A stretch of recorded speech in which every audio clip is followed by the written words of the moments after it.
হযরত শাহজালাল আন্তর্জাতিক বিমানবন্দর থেকে আটক অভিনেত্রী নুসরাত ফারিয়াকে ঢাকা মহানগর গোয়েন্দা পুলিশ ডিবি কার্যালয়ে নেওয়া হয়েছে। সকালে থাইল্যান্ড যাওয়ার সময় বিমানবন্দরের ইমিগ্রেশন পুলিশ তাকে আটক করে। পরে তাকে ভাটারা থানা পুলিশের কাছে হস্তান্তর করা হয়। ওই থানার একটি হত্যা চেষ্টা মামলার তার নামে গ্রেপ্তারি পরোয়ানা ছিল।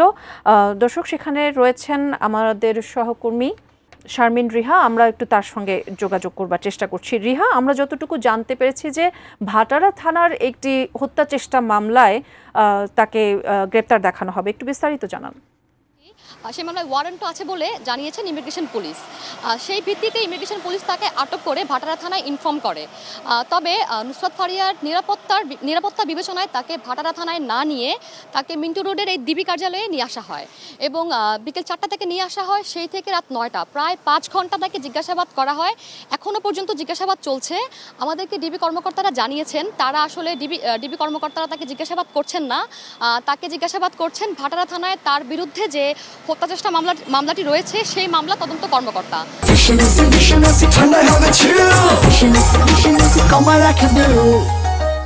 তো আমরা ইতিমধ্যে তদন্ত কর্মকর্তার সাথে কথা বলে জানতে পেরেছি, তদন্ত কর্মকর্তা বলেছেন তাকে আসলে সেই হত্যা চেষ্টা মামলায় গ্রেপ্তার দেখানো হবে এবং আগামীকাল তাকে কোর্টে তোলা হবে, আদালতে তোলা হবে। আদালতে তোলার পর জানা যাবে তাকে রিমান্ড দেওয়া হয় কিনা। আপনারা জানেন যে 5 আগস্ট পট পরিবর্তনের পর থেকে আসলে পুলিশ সাংবাদিক থেকে শুরু করে পুলিশ সাংবাদিকদেরকে যেভাবে আটক করা হচ্ছে, তারকাদের বাদ দেওয়া হচ্ছে না। তার এই ভিত্তিতে আজকে আসলে নুসরাত ফারিয়াকে আটক করা হয়। তার বিরুদ্ধে 29 এপ্রিল একটি মামলা হয় ভাটারা থানায়।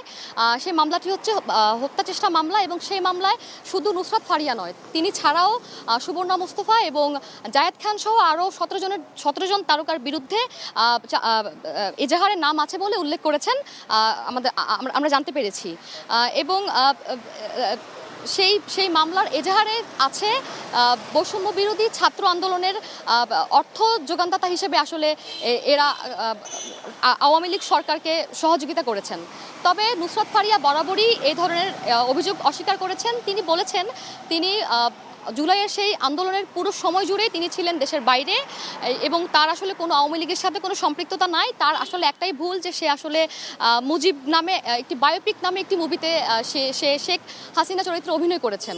এছাড়া তার আসলে কোনোরকম কোনো রাজনৈতিক ভূমিকা বা কোনোরকম কোনো ভুল নেই বলে তিনি বলেছেন এবং তার মাও আমাদের জানিয়েছেন। তিনি আসলে আজকে থাইল্যান্ডে স্কিনের ট্রিটমেন্টের জন্য যাওয়ার পথে তাকে ইমিগ্রেশন পুলিশ আটক করে এবং তার মা বারবার আমাদের কাছে বলছিলেন তার মেয়ে আসলে নিরপরাধ, তার মেয়ের কোনো দোষ নাই, তার মেয়ে আসলে নিরপরাধ। আসলে এখন পর্যন্ত আমাদের কাছে তথ্য এইটুকুনি আছে। এরপরে আসলে কি পদক্ষেপ হবে সেটা আগামীকাল হয়তো বোঝা যাবে। এই ছিল আমার কাছে সর্বশেষ তথ্য। আর এর পরবর্তী কোনো তথ্য থাকলে আপনাদেরকে জানিয়ে দিব, আপনাদের মাধ্যমে দর্শককে জানিয়ে দিব।